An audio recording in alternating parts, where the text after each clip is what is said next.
Hello YouTube friends, welcome to the Last Homely House. I'm Kate and I live here in this little cottage in the north of England, and I love to share all the craft projects I do with you, and I've got a really interesting one that I want to talk about today. Some of you may know that I have a second channel, The Last Homely Garden, where my friend Ant and I have been building a pond and a cabin. Now the cabin's finished now, more or less, and I want to make some soft things for it. So I'm going to make some cushions and some curtains, but I'm also going to make some covers and quilts and just little blankets. And I thought I might make quite a few. And the reason why I want to do that is I want to explore all sorts of different ways of making these covers. So I'm going to do some knitting and some crochet. And I'm going to, today, I want to show you the project I'm doing. Now you may remember this fabric. I wonder if you do. I bought this fabric from an Etsy shop, and I'll leave the link in the description below. And I made a dressing gown with it last year sometime. It's such beautiful fabric, and these are the bits that are left over. And so I want to make something that I've thought about for a long time now. And it's a KANTHA quilt, an Indian style quilt with that beautiful running stitch. So I'm going to research it because I've never made anything like this before. So I'm going to look at lots of YouTube videos and find out how to do this, and using these beautiful fabrics that I think with these greens, this beautiful green, and that's a gorgeous one, isn't it? Look. And this one here, and I think these are quite natural colours that will go very well with the colours I want to use in the cabin. So KANTHA quilting, as far as I understand, it's layers of fabric, and I'm going to stitch through that with a running stitch. And so for the back of this quilt I've decided to use double gauze. Now, I found a website selling exactly the colour I wanted. It hasn't arrived yet. So this is going to be a video of two parts, because when that fabric arrives, I will show you how I plan to lay it all out. Double gauze is very beautiful fabric. It's quite soft.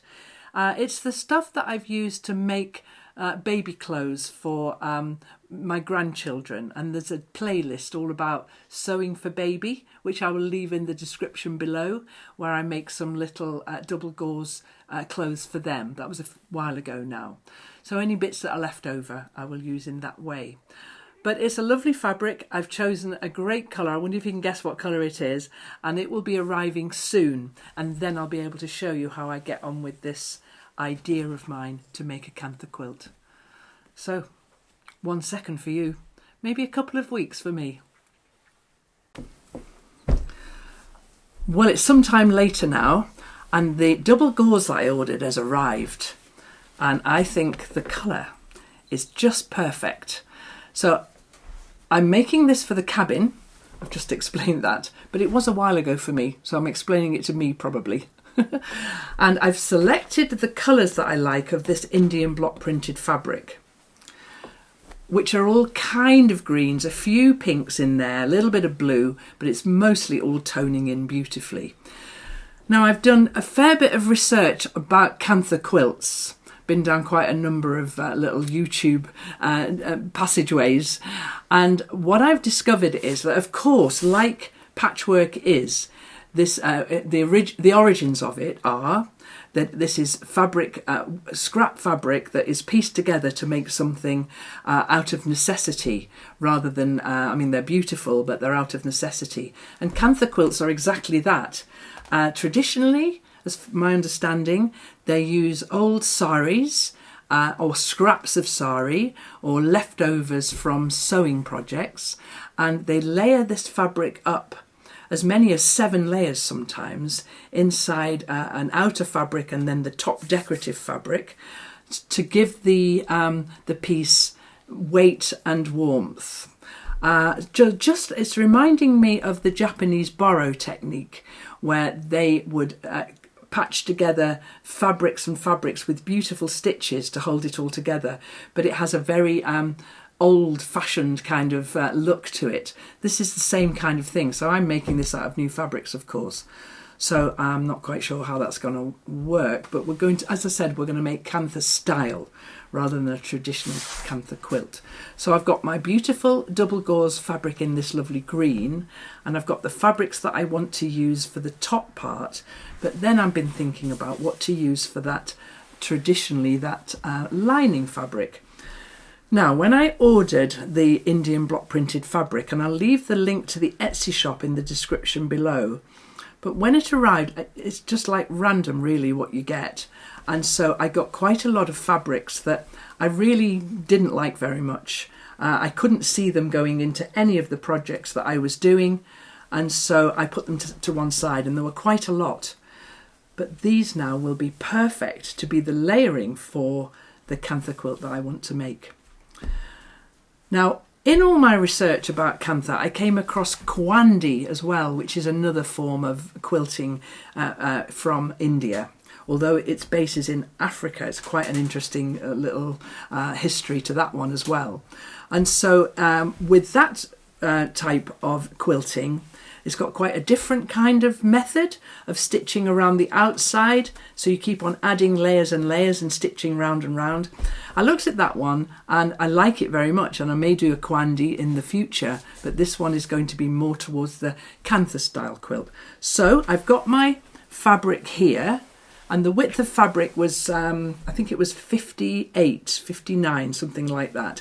So I've got this piece is 70 inches long and 50, let's say 60 inches wide. Some time ago, I bought this scarf in a shop in my local town. And this is the same kind of Kantha style. I like it very much. I particularly like the back because it's pink.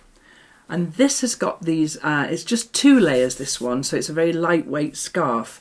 And this has got these running stitches in a very thin white cotton, and so that's kind of inspiring me. They're very close together, these rows of stitching. I'm not quite sure how far apart my rows should be. One of the videos I watched said it should be as wide apart as your finger, and these are a bit narrower than that. Okay, I'm going to clear the table then, and I'm going to start laying all of this out.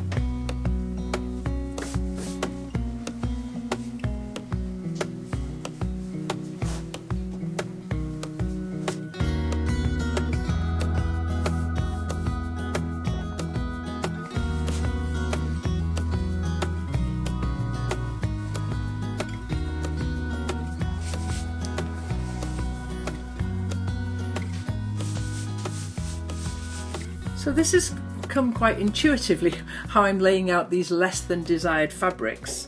I put one down and then I'm staggering them as they go, so that these areas have got 3 layers of fabric plus the double gauze, and then what I can do is I can just cut one of these and put it down here to make it the same thickness.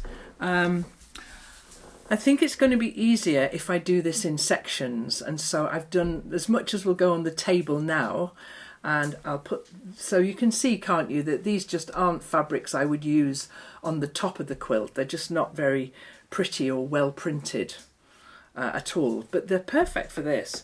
So I'm just going to check that I've got 1, 2, 3 fabrics there. Do I want a 4th one? How does that feel? Because then the good fabric that I've chosen will go on top of that, and that will make 4. So let's get that out and see how it feels. It's very intuitive, this. I'm just going, making it up as I go along. And I think that working on a piece this size is going to make life a little bit easier. Now, I did have an idea that I would cut these and use them in different ways. so that they went 10-inch squares, but and as well, now then, do I have to, yes I do, I have to turn that edge over, yes, so that the next fabric that comes in, let's just imagine it's this one, hasn't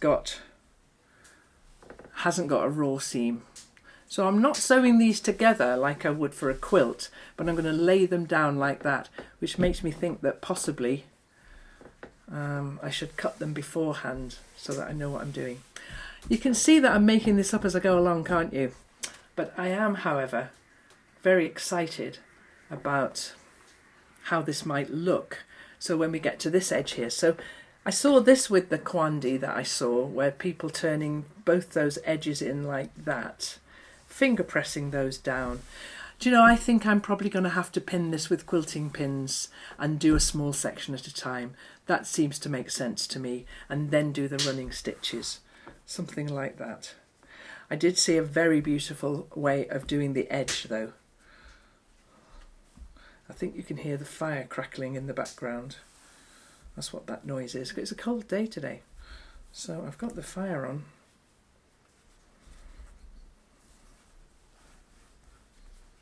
I'm going to fold that double gauze over and put that there.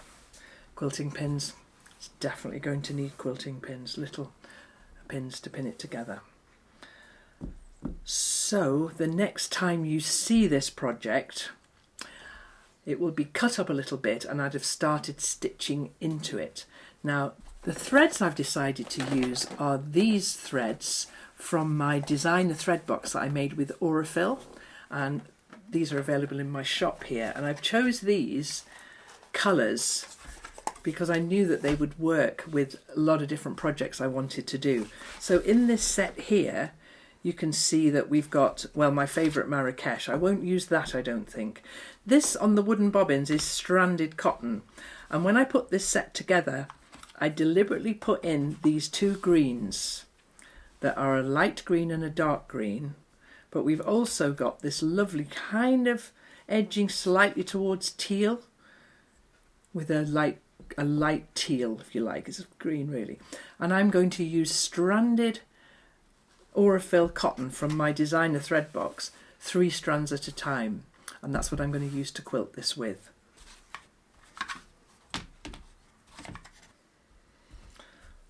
Okay, so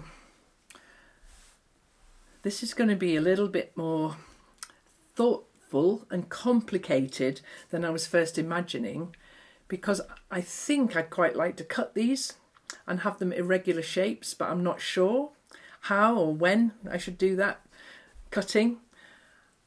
This is going to be a project that's going to be a huge amount of hand stitching, so I want to get it completely right before I do that.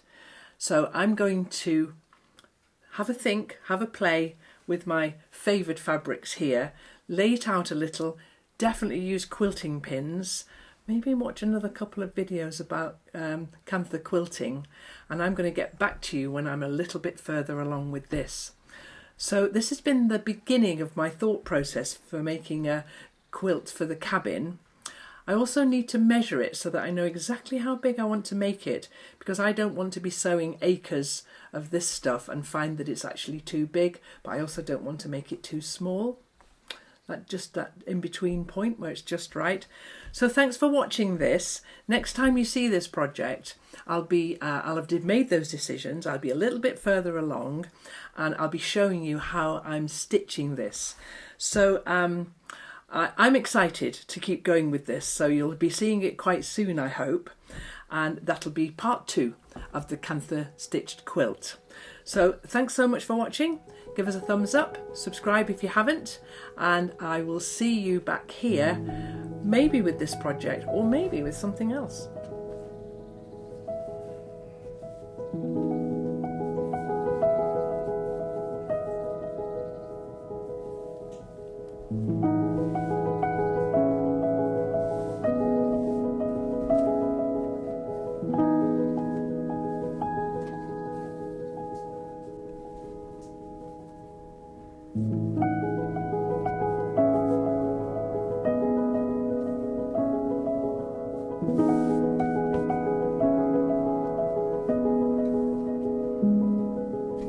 you.